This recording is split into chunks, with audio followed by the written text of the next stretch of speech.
Doctor Babasaheb Ambedkar यांच्या मूळ गावामध्ये बेकायदेशीररित्या असलेला BSNLचा टॉवर हटवा, संघर्ष समितीची मागणी. सविस्तर वृत्त.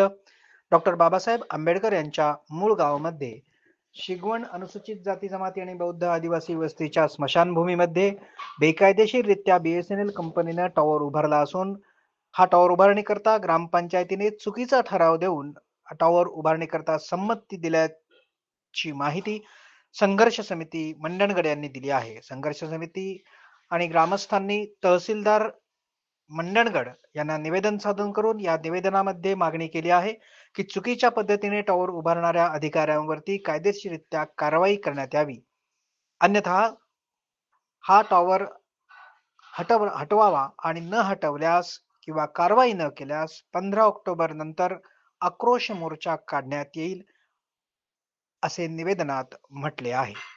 संघर्ष समितीचे अध्यक्ष अरविंद येवले, कार्याध्यक्ष भरत सरपरे, संघटक अभय बिरचुले, सल्लागार विश्वेश सुगदरे, ब्रूड ग्रामस्थ रजनीकांत धोत्रे, सचिन धोत्रे, मयुरेश धोत्रे, अन्य पदाधिकारी आणि ग्रामस्थ यांनी या निवेदनाच्या माध्यमातून तहसीलदार मंडणगड यांच्याकडे लेखी स्वरूपात मागणी केली आहे. डॉक्टर बाबासाहेब आंबेडकर यांच्या मूळ गावात असलेला बेकायदेशीररित्या उभारण्यात आलेला BSNLचा टॉवर हटवा, संघर्ष समिती मंडणगडनी केली मागणी. न हटवल्यास 15 ऑक्टोबर 2025 नंतर आक्रोश मोर्चाचे करण्यात येणार आयोजन. विशेष प्रतिनिधीसह दैनिक सूर्योदय मंडणगड. नमस्कार, मी अरविंद येवले, संघर्ष समिती अध्यक्ष.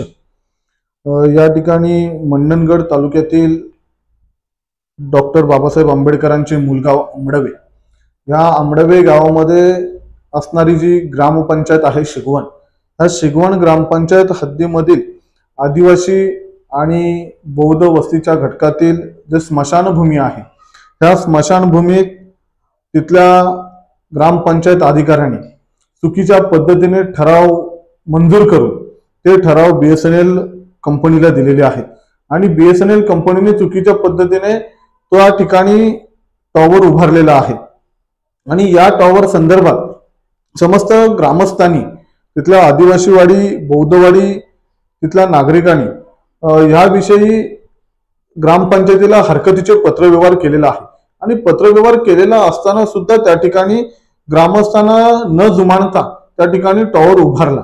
आणि ह्याचा विषय ग्रामस्थांनी वारंवार पंचायत समिती, तहसील कार्यालय आणि संबंधित त्या गोष्टीशी असलेले सर्व अधिकारी यांच्याकडे वारंवार केलेले आहेत, परंतु त्या ग्रामस्थांना कोणत्याही प्रकारचा न्याय मिळत नाहीये आणि तो टॉवर त्या ठिकाणी उभा केलेला आहे.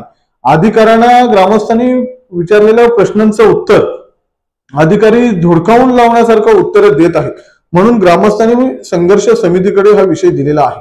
आणि संघर्ष समितीने एक 15 दिवसापूर्वी मंडणगड मधील पंचायत समिती गट विकास अधिकारी यांच्याकडे पत्रव्यवहार केला आणि पत्रव्यवहार केलेला आहे. त्याच्यावरती अद्याप कोणत्याही प्रकारची कारवाई झालेली दिसून येत नाहीये. म्हणूनच आज तहसील कार्यालय, तहसीलदार साहेब मंडणगड यांना पुन्हा एकदा संघर्ष समितीच्या माध्यमातून आणि ग्रामस्थांच्या माध्यमातून आज आम्ही निवेदन दिलेलं आहे. त्या निवेदनाची प्रत आपल्या समोर आहे. हे निवेदन आम्ही त्यांना दिलेलं आहे आणि निवेदनात आम्ही असं म्हटलंय की शिगवण स्मशानभूमीतील बेकायदेशीर टॉवर उभारणाऱ्या पद्धतीने टॉवर उभारणाऱ्या अधिकाऱ्यांवरती आणि ठराव मंजूर करणाऱ्या अधिकाऱ्यांवरती कायदेशीर कारवाई करावी आणि त्या स्मशानभूमीतील जो टॉवर आहे, हा टॉवर तात्काळ तिथून हटवण्यात यावा.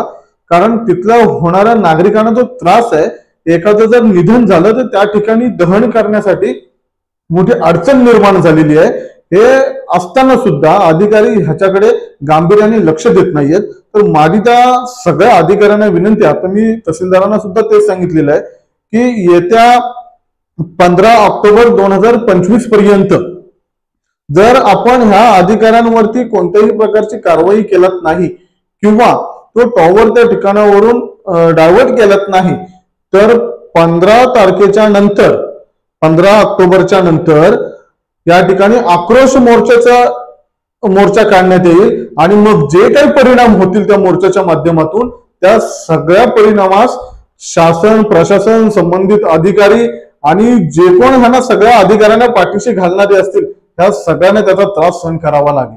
आणि म्हणूनच आम्हाला कोणीही भडकवण्याचं काम करू नये, जेणेकरून तिथल्या ग्रामस्थांना त्रास होईल. आणि जर का नागरिकांना त्रास झाला, तिथल्या ग्रामस्थांना त्रास झाला, तर मग त्याचे जे काय होणारे परिणाम आहेत, हे परिणाम नुसते मंडणगड तालुक्यापुरते नाही तर पूर्ण महाराष्ट्रात उमटतील. जेणेकरून हा प्रश्न बौद्ध वस्तीचा आहे, आदिवासी वस्तीचा आहे आणि ह्या मागासवर्गीयच लोकांना त्रास का दिला जातोय याच्याकडे सरकारने, इथल्या प्रशासनाने, अधिकाऱ्याने गांभीर्याने पाहावं. नाहीतर मग आमच्यासारखा वाईट कोणी मिळणार नाही याची दक्षता घ्यावी. आणि येणाऱ्या 15 तारखेनंतर याचं जे काय उत्तर आहे ते 15 तारखेनंतर त्यांना योग्य त्या पद्धतीने दिलं जाईल.